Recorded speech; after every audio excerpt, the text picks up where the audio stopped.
So I'm going to tell you guys a funny story, right? One, thanks for being patient with me this morning.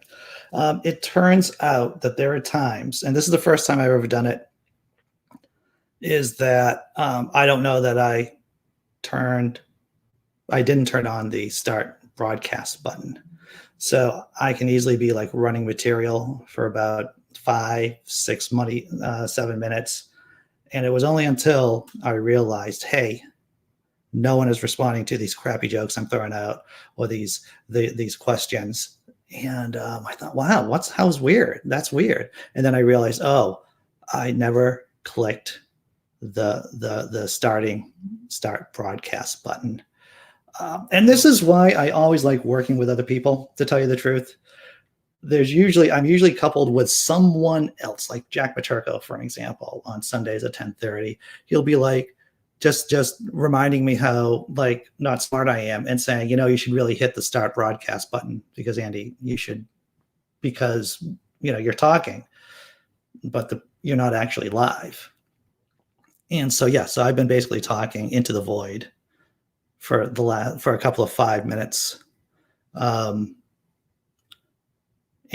realizing, hey, look at me, I'm not live.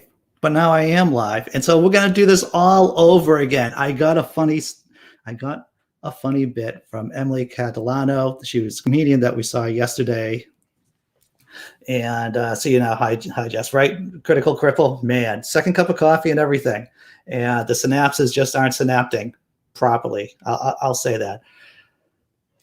The first funny bit I'm going to share with you guys. It's from Emily Catalano. If you have virgin ears, cover them up because there might be an F-bomb in there. Let's check out the short.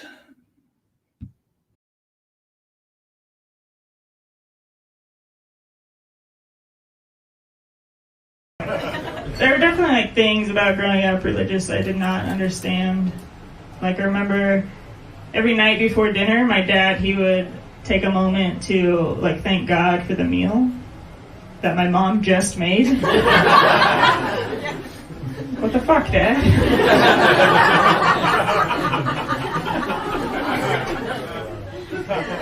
God didn't microwave that broccoli.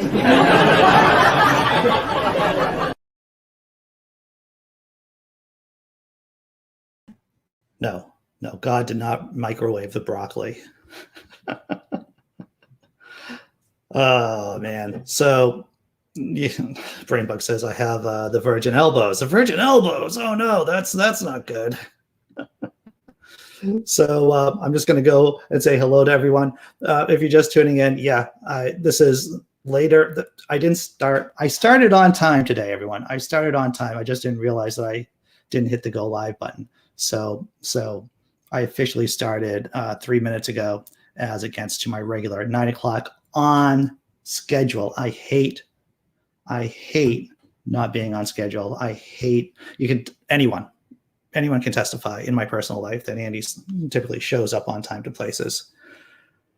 So let's take a look at the question for today. What was the best decision you ever made? That's an unfair question. That's an unfair question because I've had a chance to think about it, and none of you have. But I think it's interesting to think about if you've ever been in therapy, right? It's whenever things go well, I think I mentioned this yesterday. The therapist is like, so what made things go really well for you? So the best decision I ever made, I believe, is never trying to go back to my ex-wife. We separated for a while before doing the divorce proper. And there was no thought, no attempt, no desire to get the band back together again. And I would say, in retrospect, being 6 years post-divorce and being happy, that was the right decision for me. What was the best decision? Tanker, 19K avocados, joining the army. Now, that's interesting. That's interesting, Tanker. I didn't know if you were in the military before. Now, you're here in the States and you joined the U.S. military, I would imagine. I came close to joining the military when I was a kid. I took the ASVAB test. The ASVAB test is basically the military entrance exam.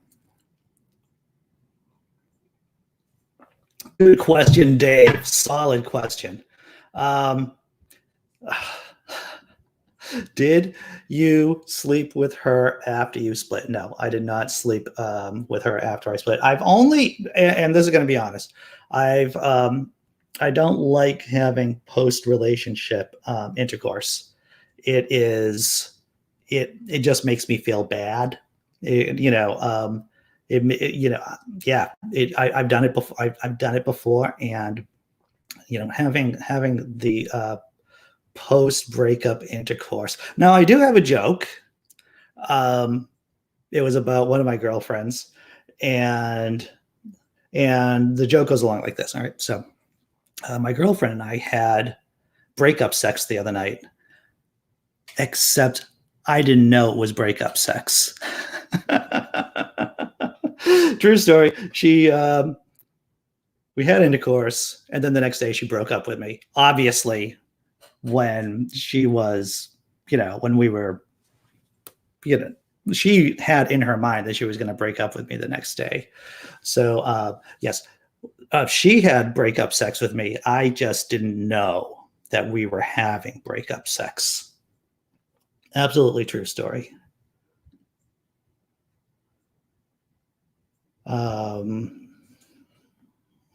Tanker. Yes, I had a business degree and a few options. Child on the way, and I needed direction. Oh, child on the way. Yeah. True enough. I can see how that works. Let's see what else.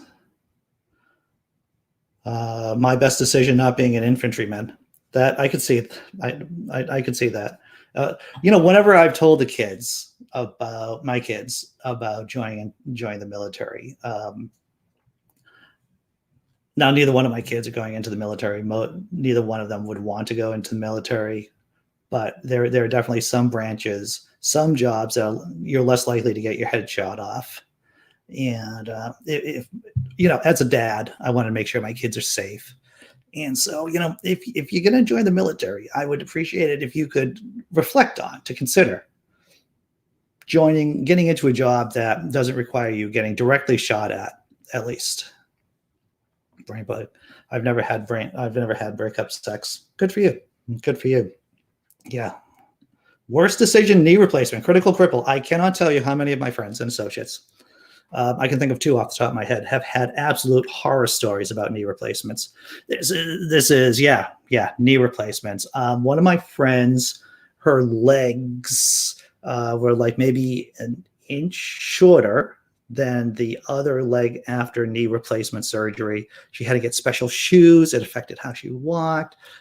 It made her more prone to get into falls because of this knee replacement. And she went to a really good hospital, but they just messed up her leg, like forever messed up her leg. But buying property, Tobin, you're spot on with that. And I don't know what kind of socioeconomic background you have, but property ownership, it's one of the things that people in the middle class, you basically get drilled into your head. At least I did when I was growing up, about the importance of owning property, almost to an irrational level. About buy property, it's important. It'll go up over time. But buying property is important. Oh, just listening to the doc. So everyone, we're talking about the best decision you ever made. And this is interesting, is that not only you were able to listen to what the doctor was telling you, Jessam, that's fantastic. Listening to the doctor who told me I had to quit drinking. My doctor never told me to stop drinking. My doctor did every single year during the, checkup. He's like, and maybe if I pop in for something else, he'd go, how's the drinking, Andy? How many drinks are you having a week? I think that's the thing. And one time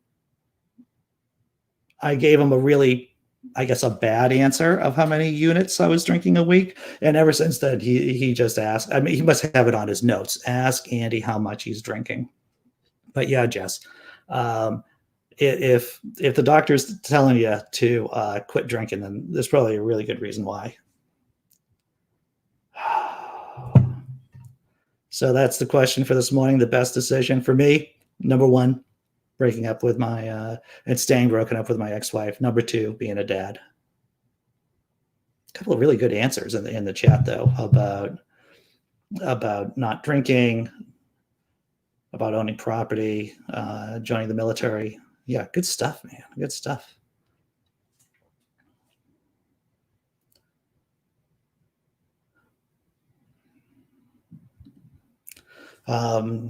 Critical Cripple says it's disturbing. Doctors, pharmacists don't believe us when we say we don't drink anything. Yeah. I can see it. Some people just don't drink. Like I said yesterday, my dad never drank when I was growing up. He just, oh yeah, dude. Yeah, I've seen people drink on their medication, and it's not a good scene. It's not. The thing is that medications, if you're taking a lot of powerful medications, they can do things to you to begin with, but you add another volatile substance like alcohol, then things happen. Things can happen. Dude, Dr. Osiris, glad that you're here and glad that you're sharing this with you. The best decision I ever made was on the 27th of December 2012. I decided to abandon my drug and alcohol-fueled life and never looked back since. Good for you. Good for you, Dr. Osiris.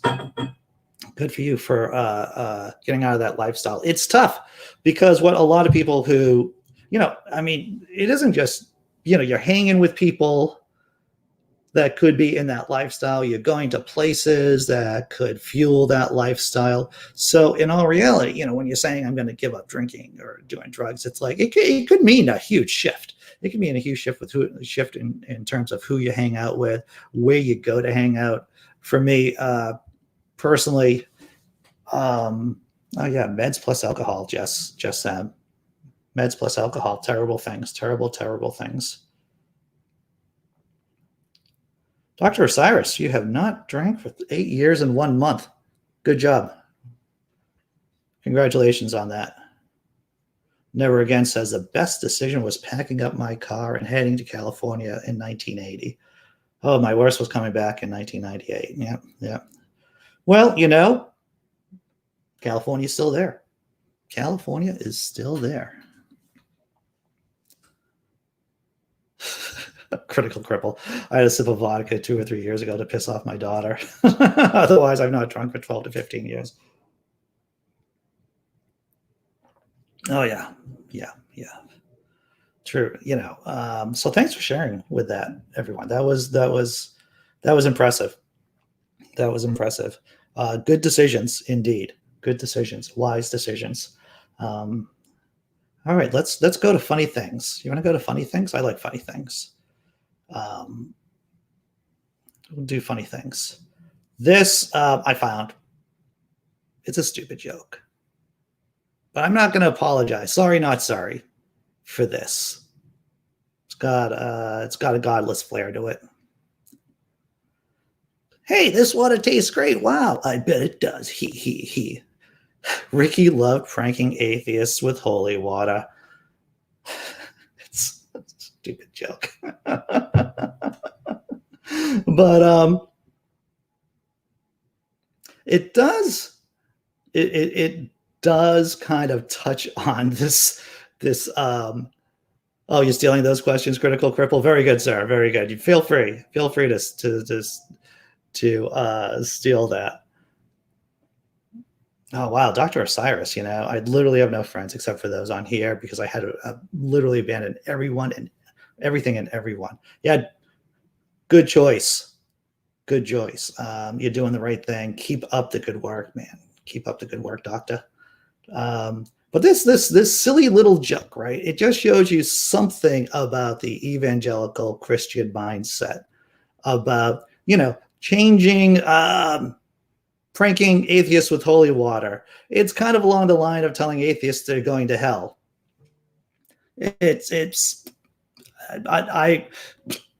Drinking holy water, I don't think it makes me complicit with the Catholic sex abuse scandal. So I don't think it's not going to burn me because magic isn't real. Jesus magic isn't real. But I think this silly little joke does point to the evangelical, or at least the conservative Christian mindset in some silly in some silly way. Oh, man. So the next one, Valentine's Day. Now, tell me if I'm wrong on this. I think, and I remember this when I was like single, and not in, I've been dating my girlfriend for 2 years. Now, we're both divorced. We both have no desire to get remarried. We're very happy the way things are. When I was younger, I remember that there was this gauntlet of the holidays: Thanksgiving, Christmas, New Year's, and then Valentine's Day. There are these 4 gauntlet holidays that if you are dating with someone and if you are in that zone of getting married, then there is a pressure. There can be a pressure on you to pop the question, to give the ring, to do all of this stuff. And for all of my friends out there who are in the age range that there's an expectation for you to get married, congratulations, you're almost done with this gauntlet, which of course ends on Valentine's Day. So if you've been able to avoid getting yourself into deep trouble, Valentine's Day is the last hurdle to go over. And this particular no evangelical like an American one. Well said, Joan. Well said. All right, let's take a look at this silly little bit. I found this. This spoke to me. You complete me mess.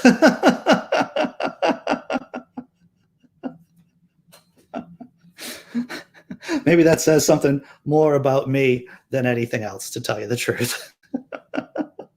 maybe the fact that I find this funny says something more about me than anything.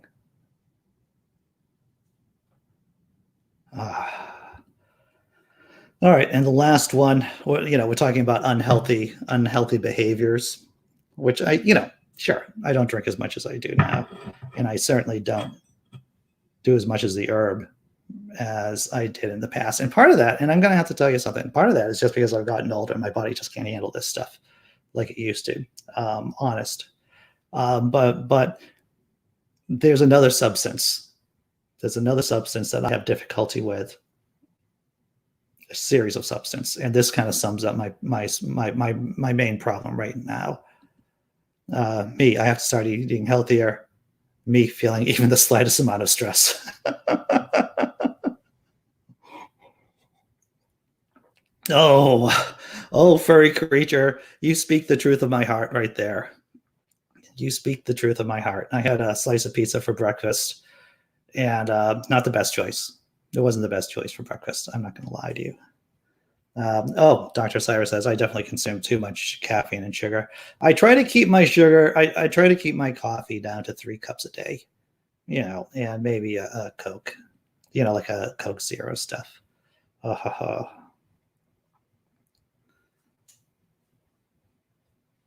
Phil Lister. Oh, good move, Phil. Good move. Valentine's Day, I always made it my business to be traveling on business. That's a strategy. That's a life hack right there.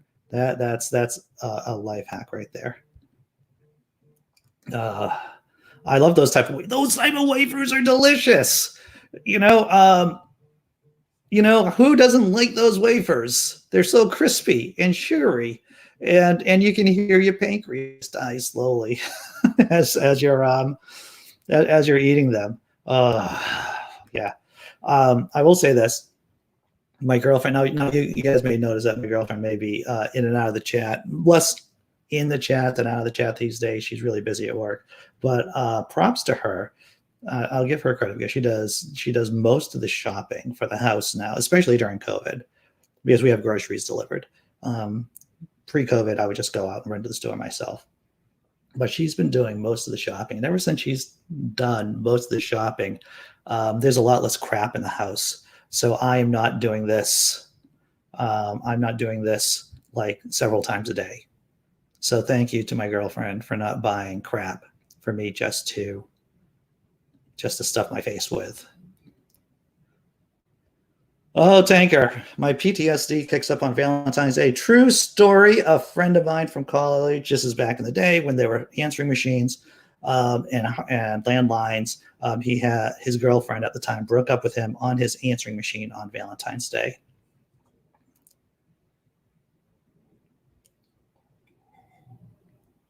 Hmm. All right, so we've been talking for a while, sharing fun, sharing some stories. Should we get to the news?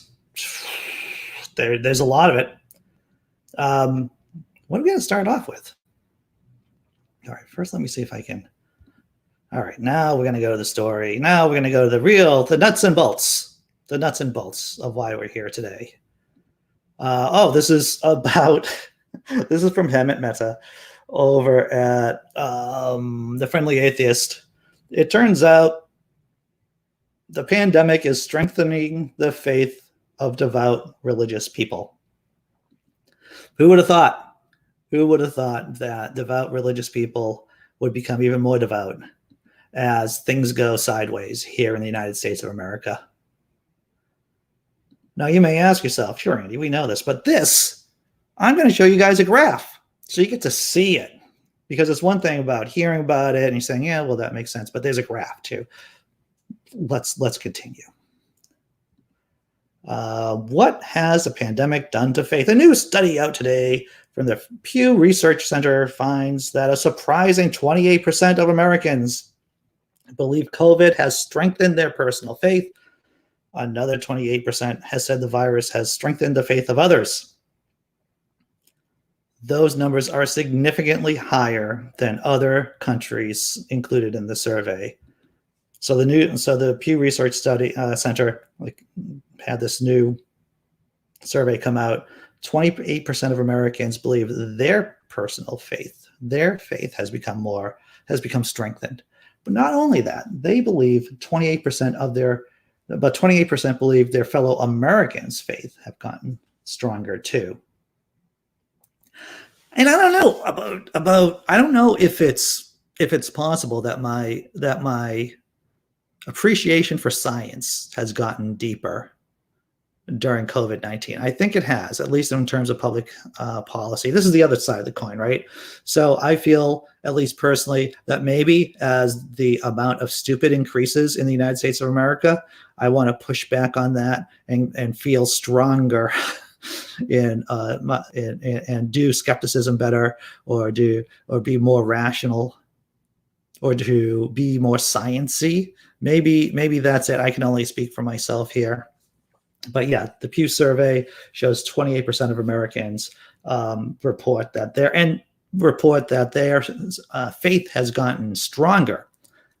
Now, for all those you keeping score at home, 28% approximately is the amount of people that will jump off a cliff for Donald J. Trump, or would have jumped off a cliff for Donald J. Trump.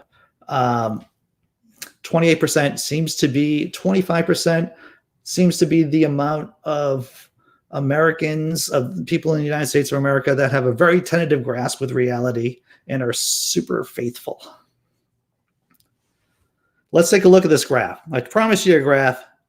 Here's the graph. Americans most likely to say pandemic has made their religious straight. So you can see here, USA number one at 28%, and that Spain and Italy are the next highest at like 16 and 15%. And this is, of course, amongst industrialized countries. I imagine that's who the survey basically looked at. And I just want to say is that, how do I get to Denmark? How do I get to Denmark? Because Denmark seems to be a pretty cool place. If you're going to just look at this graph, only 2% of the people in Denmark said that their faith has grown deeper and stronger during COVID-19, while the U.S. cranks it out at 28%. The U.K., 10%. There's 10%. Yep. Sweden, that is correct. Negative God, 3%. Swedish belief in God remains at 4%, says Phil Lister, which is, I don't think you have to eradicate religion. I don't think you have to eradicate religion to make it not toxic. I think if you bring it down to a low level, then it becomes manageable, right? Sure, it would be great if everyone was rational. But right now, we have toxic levels of Christianity here in the United States of America. As you can see with this number, 28% of the people. And these 28%, these 28%, there's a lot of them who are anti-maskers, who are vaccine skeptics. So if I would be happy, you don't even have to eradicate religion here in the States, but just to bring it down. I mean, my dream, if I had a dream, it would be to bring it down to Denmark levels or Japan levels or German levels, something like that, right? That would be nice. That would be good. Now then, Hammett. Also, so he wrote the article, he put in the graph, and there's a lot more to the article too. I just want to say this. This is just like an overview. Links are down in the description, everyone. But he ended the piece with this, which I thought was the mic drop moment right here. The survey also found that faith gets stronger in nations where people have lower incomes or less formal education. Again, those factors often lead people to be more religious. Let's say it again for emphasis. The survey also found that faith gets stronger in nations where people have lower incomes or less formal education. Those are the factors that often lead people to become more religious. Yes. So in the States, the land of poor education and people being in fear, everyday Americans fearing bankruptcy. This just makes sense. It makes a horrible, horrible sense. Oh, let's see what's going on in the chat. Theists. Yeah, they value critical thinking up until the point that it interferes with what they find the most important thing in the world, which is their faith. You'd think they'd care about people teaching kids other religions. Let's see. Oh, yeah. Yes, Joan. I've heard, Joan says, have you heard Kakir and Hank Kuhneman and the likes doubling down on their prophecy of Trump winning still? Of course, their followers will double down on the growth of their faith. Yes, I've seen the videos from Right Wing Watch. See, that's like years of speech therapy coming through that I can say that correctly. Right Wing Watch. Yes, Hank Kuhneman is a crazy person, is just a crazy person. Eradicate stupid. Oh, negative God. I'm with you on that.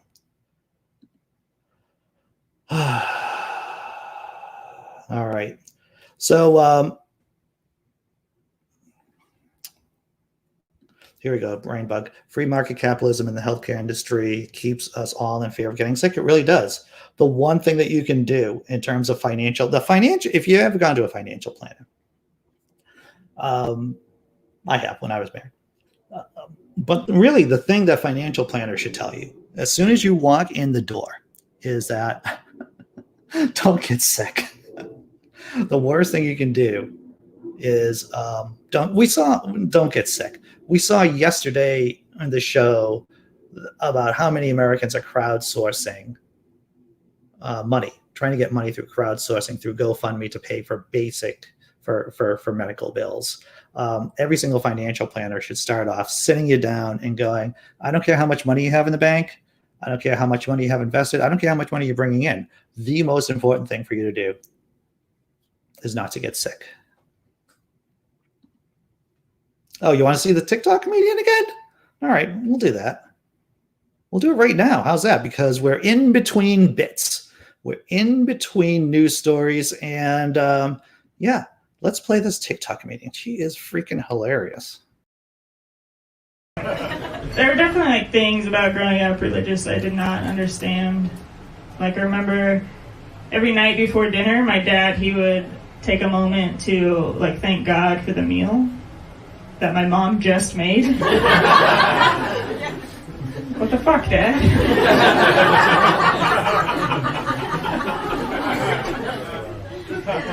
God didn't microwave that broccoli.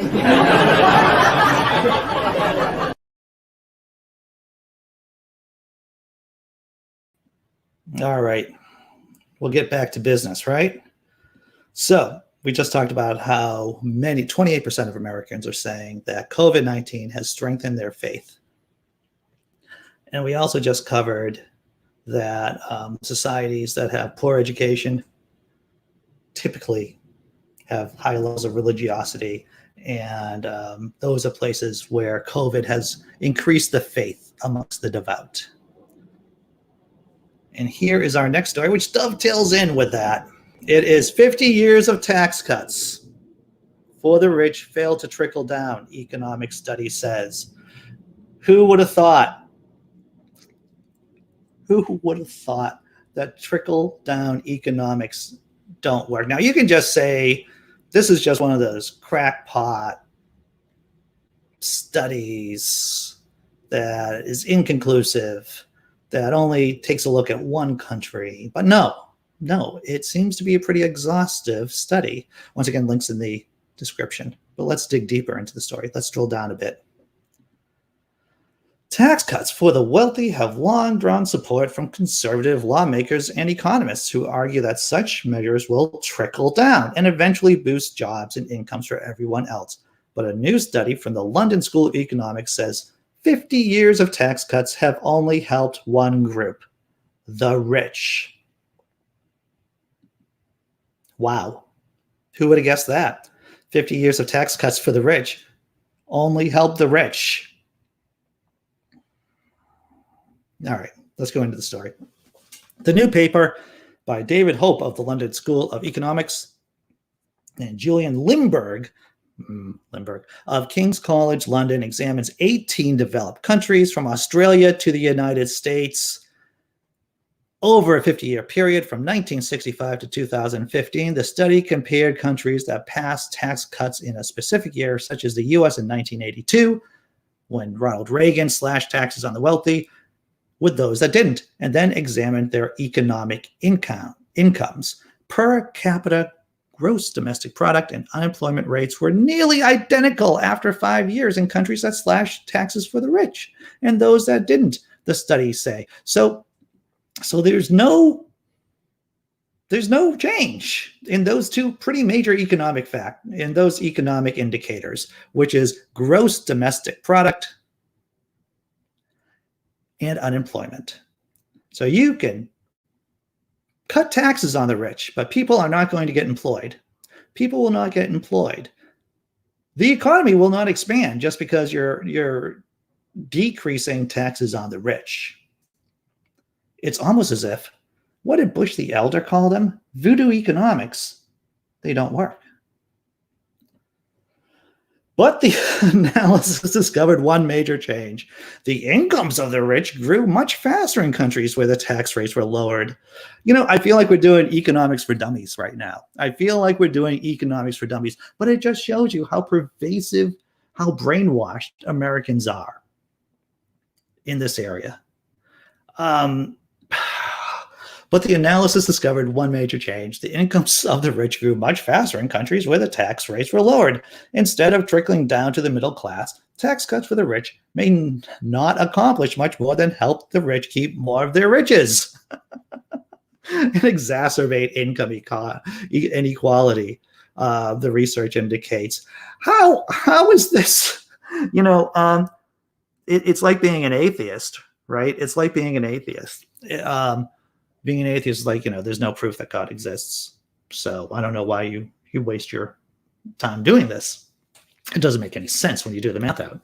It's like that with trickle-down economics. You know, it turns out there's not only evidence that trickle-down economics don't work, but they actually make a majority of people's lives suck. But wait, there's more. Based on our research, we would argue that the economic rationale for keeping taxes on the rich low is weak, Julian Limburg, a co-author of the study and a lecturer on the public policy in King's College London, said in an email to CBS Money Watch. In fact, if we look back into history, the period with the highest taxes on the rich, the post-war period, was also a period of high economic growth and low unemployment. What does that mean? High taxes on the rich can have led to high economic growth and low unemployment.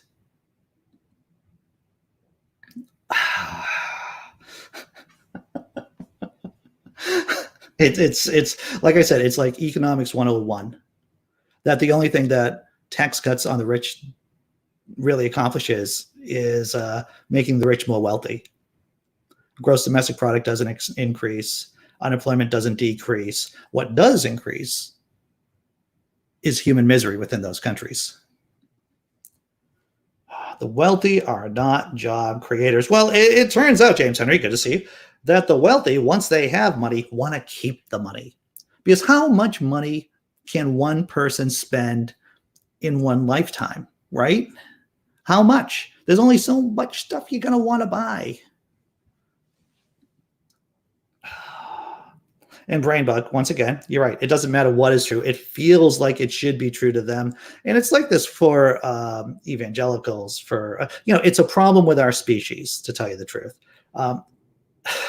If it feels right, if it feels good, you really want to believe it. It's this problem with motivated thinking and us having bad brains, as Michael Shermer would call it. Tax records public. Yeah, indeed. They should be public.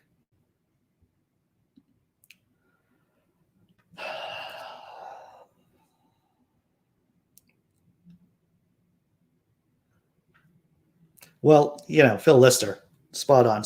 The effect of high taxes at Denmark and Sweden. Yeah, right. Places that don't stink to live. Places that you don't have to worry about becoming bankrupt for medical bills. It's like talking to a brick wall. Okay, yes. That's the thing, right? Whenever you're talking to someone and challenging their beliefs, I never expect to actually, and this might be a little pessimistic, I'm hopeful that maybe I do something that I somehow shift their opinion in some way that I can't see, but I have no expectations.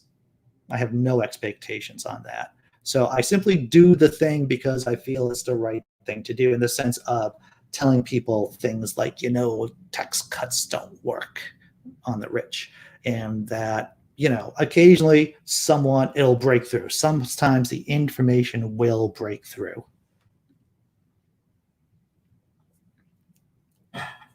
Super late, Julie LaVoice. How are you doing?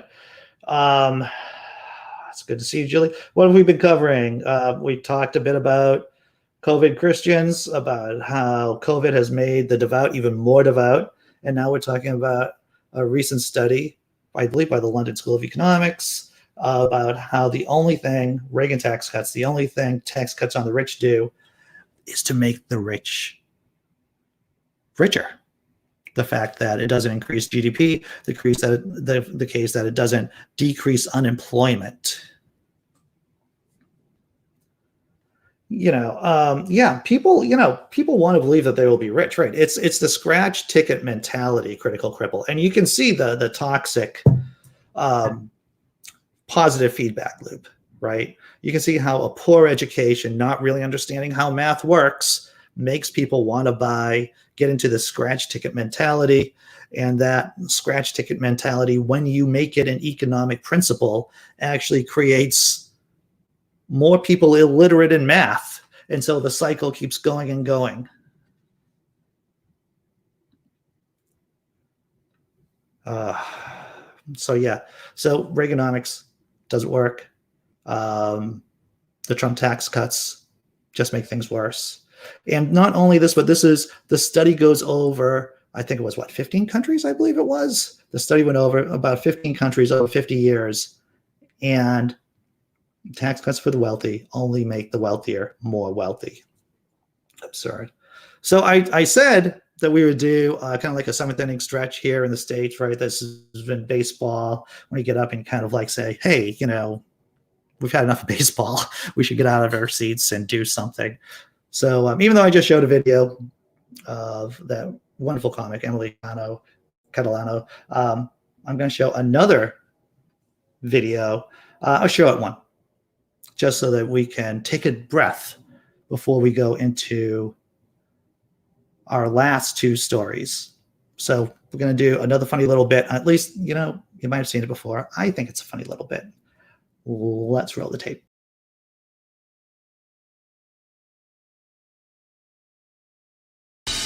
Everyone likes pizza. I like pizza. I like God. Try communion wafer pizza.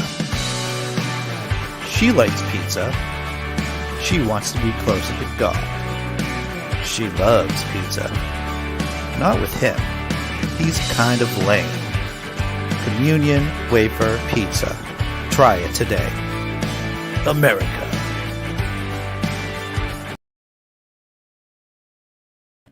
All right, that was a silly little break. I'll take a deep breath. I like the I will say this. Ever since I played that video and I put it on Twitter, I've gotten nothing but DiGiorno pizza ads on my Twitter feed and on my Facebook feed too. That just shows you how powerful the algorithm is. It's like, oh, we saw that you did this joke about DiGiorno pizza, and now we're going to flood your feeds with DiGiorno frozen pizza ads. Communion pizza. That's right, huh? I'd have some communion pizza. Without the communion, right? Dr. Osiris says, and the rich always finding new ways of not spending their money, because they need it for some reason. Yeah, Bill Gates. Bill Gates, at least he is exercising his money. He is using his money to make the world a less crappier place. Sure, there's some issues with it, with what he's doing with his money. I think he's been doing shoving some cash into charter schools. But the problem is billionaires to begin with, right? The idea that we have billionaires to begin with in this country, that alone is a problem. James Henry, capitalism equals producing stuff mankind does not need. Yeah, basically. All right, so what's the next story? I don't even know what the next story is. Let's take a look at the next story. I get halfway through the show and I don't even know what the next story is going to be. Oh, the DC. So we're going to talk about disinformation. We're going to talk about Washington, D.C. statehood. We're going to talk about Puerto Rico statehood. All of these are, yes. Let's start talking about me for a minute. If you've been watching me in this space when I was doing the Daily Atheist morning show, one of the things I said, the most important thing the Biden administration could do was to stack the Senate. Stacking the Senate means, at least my definition of stacking the Senate, means DC statehood, Puerto Rico statehood. You get 4 true blue senators into the Senate. Sure, it doesn't solve all the problems, but the beneficial effects of having 2 Democratic senators in the Senate would pay off dividends for years, for decades possibly. And so the Biden administration there is a push now. There is a push for DC statehood and Puerto Rico statehood. It's not one of the major stories that's out there, but it is super important. Let's start talking about the disinformation about statehood. There is the idea officially that you need 60 votes in the Senate to make a state, to make a state, right? To change Puerto Rico, which is a commonwealth, let's face it, it's a colony of the U.S. into a full-blown state. To make DC into a full-blown state officially. And I've seen a couple of articles that it can't be done because you need 60 senators because of the filibuster. However, there are ways of getting around the 60 votes. There's a way that you could just do a straight vote. And the only thing it requires is political will for the Democrats, a spine. And I know that's a hard lift. I know that's difficult. But let's at least look at the story here.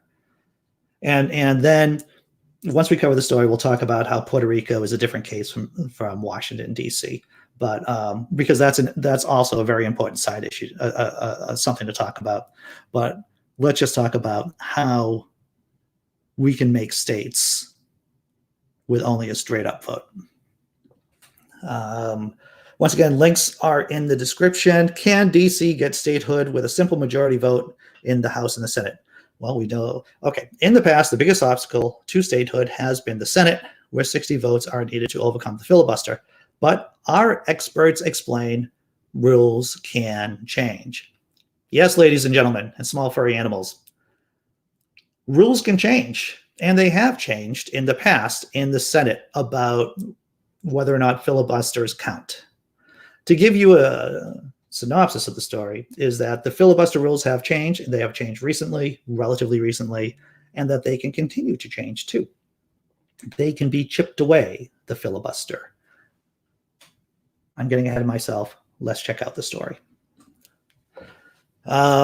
Question. Now that the Democrats have control of the House and the Senate and the White House, could DC get statehood through a simple majority vote? Yes, although there would need to be a rule change in the Senate. In the House of Representatives, a statehood bill would only need a simple majority vote. In the Senate, a bill typically needs 60 votes to overcome the filibuster. But rules can change. The Senate has already used the nuclear option to remove the filibuster 2 times since 2013. The first time was in 2013 when Democrats made the change allowing lower-level executive and judicial nominees to be named with a simple majority.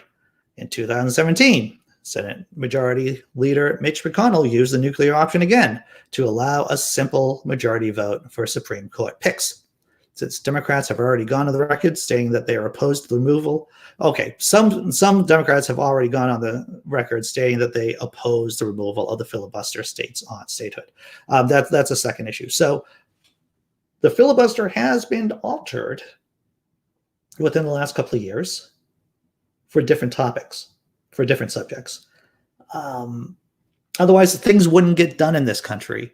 We wouldn't be getting officials picked. The Supreme Court people may never actually get on the Supreme Court because you wouldn't get the 60 votes. One side would just be filibustering the other side. Statehood can be done with just 50 votes or 51 votes. Come on, Vice President Harris would put in the tie-breaking vote. Let's continue. Let's see. These reporters went into great detail with 51 for 51, an advocacy group fighting to end the filibuster for statehood bills, which can be found here. Over the last decade, the filibuster has been weakened by both political sides, blah, blah, blah. We just went over that. But we'll go over it again. In 2017, when Democrats held a Senate majority, Senator Majority Harry Reid triggered the nuclear option for the first time. In this move, the Senate voted to change the rules so that it only took a simple majority vote to confirm nominees from the executive and the judiciary. 4 years later, the move came back to bite them. The Republicans were in control, and Mitch McConnell led his party to use the nuclear option once again, this time to confirm Supreme Court justices with just 51 votes.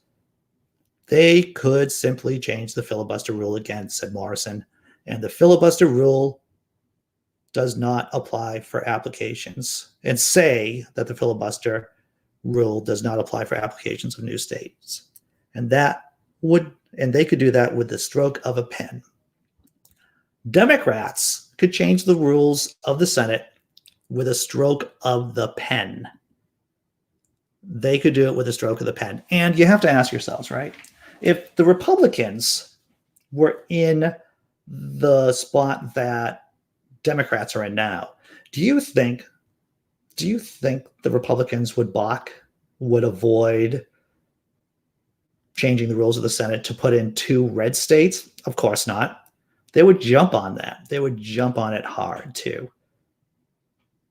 Democrats, with a stroke of a pen, they can just change the rules of the Senate and just do a vote on DC and Puerto Rico statehood. It's as simple as that. Let's see what's going on in the chat before we start talking. Oh, okay, David Paul, good to see you. Take care. Good seeing you. Dr. Mordecai, good to see you. Joan, thanks, Andy. Have a good day, everyone. I've got to run again. All right, good seeing you, Joan. Pleasure. So yes. So when people say to you that we can't allow DC and Puerto Rico in as a state because there aren't enough votes in the Senate, that is not true. What is true, what is the nub of the issue, is that Democrats got to grow a spine. Joe Biden has to put pressure on Democratic senators and just tell them this is what we're doing. Coax, cajole, manipulate whatever senators that do not want to do the nuclear option for statehood, and get it done. Get it done for DC at the very least. So I just want to talk about Puerto Rico for a minute. Puerto Rico, yes, it would be great. And Puerto Rico did vote on a non-binding referendum last year. 52% of the population did vote for becoming a state. That's a pretty thin margin, 52%. But 52% did vote in favor of joining, becoming a state. AOC has a bill for Puerto Rico to become independent. There are voices, which probably won't occur. That's just a symbolic bill she's throwing up there. The problem, and I think with a lot of people on the left have with Puerto Rico statehood, is that, about colonization and decolonization. When you think about Puerto Rico basically coming into the American orbit through imperialistic ways during the Spanish-American War, Spanish-American War, there is a bad taste in a lot of people's mouths about Puerto Rico becoming a state as against to becoming its own country. That Puerto Rico, we should decolonize Puerto Rico just as the Brits and the French decolonized their possessions during the 60s, the 70s, and the 80s. There's an argument for that. I think intelligent people can disagree on Puerto Rico statehood. I think I feel dirty when I say that Puerto Rico should be a state, because it's something that people in Puerto Rico have to decide. Is 52% of the voting public saying that they want to become a state enough? Should it be a supermajority? Yeah, if it relied on being a supermajority, nothing would ever get done. So whatever the people of Puerto Rico decide, which seems to be positive, the Democrats should push for it. This is the time to push.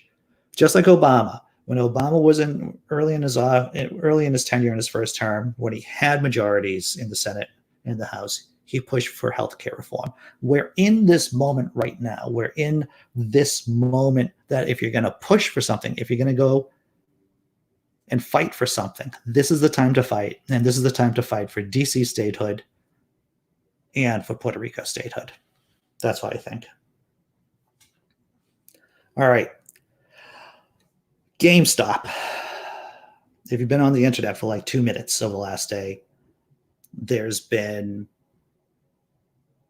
this thing, this event, this conflict between hedge fund managers, between Wall Street, fat cats on Wall Street, and everyday investors. It is the haves and the have-nots, basically. I found a quick video to help explain what's going on. And I'm going to show you what's going on. So in case it comes up in conversation, you say, oh, wait a minute. I do have a basic idea what's going on with this story that seems to be blowing up in the news. So let's take a look at it.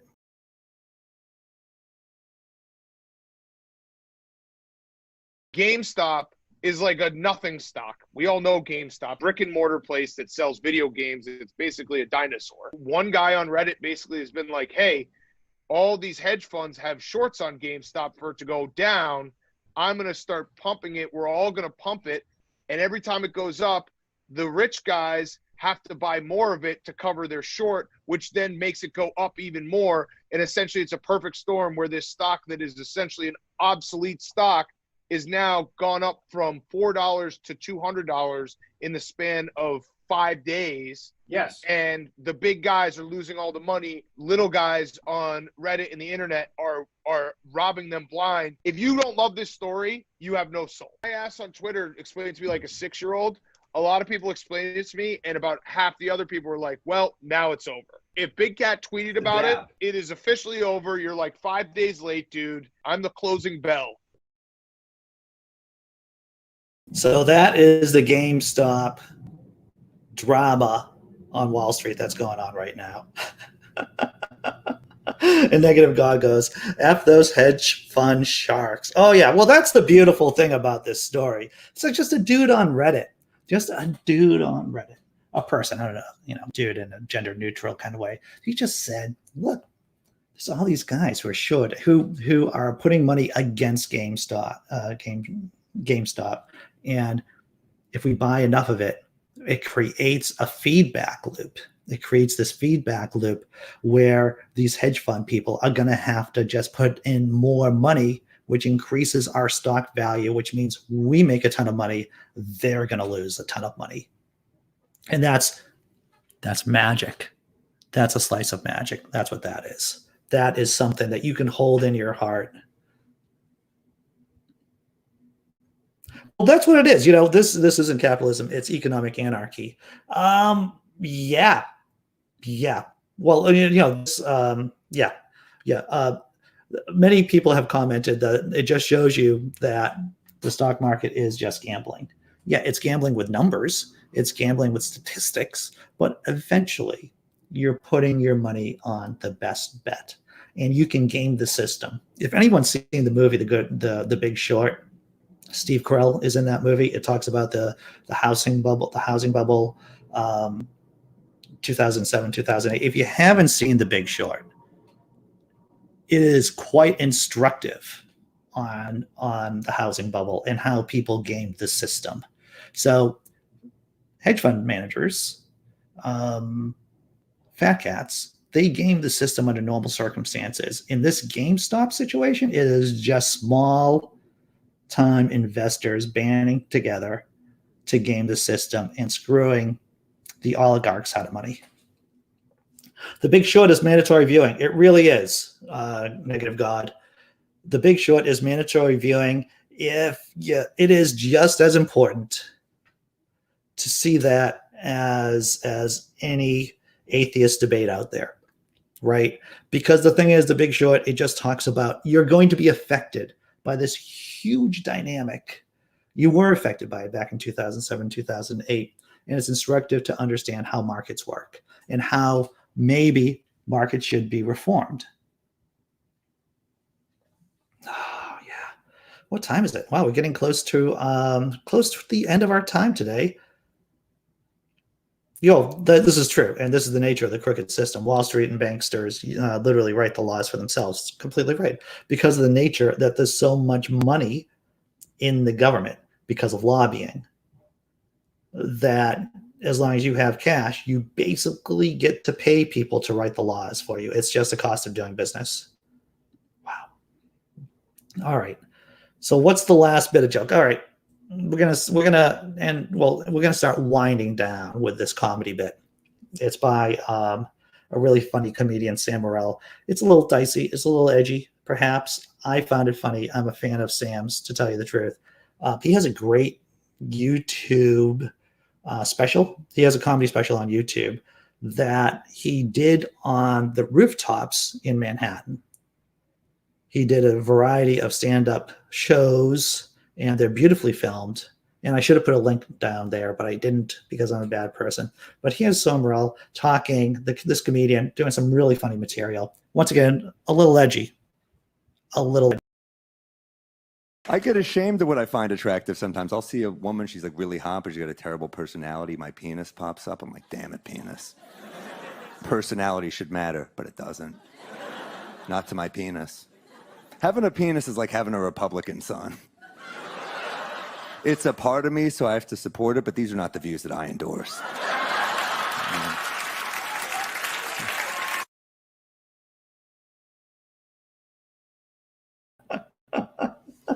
I don't know what I would do if I had a Republican kid.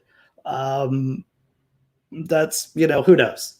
I'm getting to the point that I could become a grandfather in years to come, within the next 5 or 10 years, and I hope to my fictitious God that I still am able to have that my that my kin are rhetorical bomb throwing Bolsheviks, rhetorical bomb throwers, not the actual bomb throwers. That I thought that was pretty funny myself, right? I thought that was pretty funny.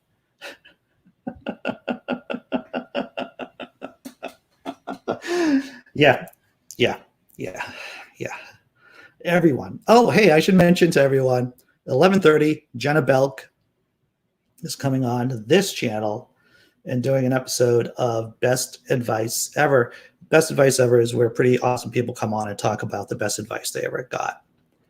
They share some wit, some wisdom, some stories. We've had people like Thomas Westbrook come on from Holy Kool-Aid YouTube channel sharing his story. Dale McGowan, he came on and shared his story, and that was a great story about what he saw, what he had as the best advice ever. We've had authors, philosophers. I like the show. I learned stuff from the best advice ever.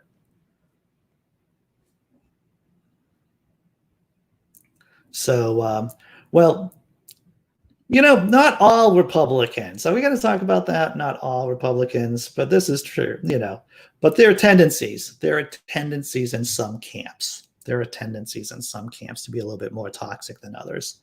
I'm sure that there's a graph. There's a graph there somewhere. So once again, Jenna Belk's coming on at 11:30, everyone. It's a live show. You get to hear her story live, comment, question, reflect. It's going to be a fun time. So once again, 11:30 a.m. Eastern. Feel free to show up. If nothing else, we're doing the whole thing over again. This show tomorrow, 9 a.m. Eastern. I'm going to have some fun. Take care.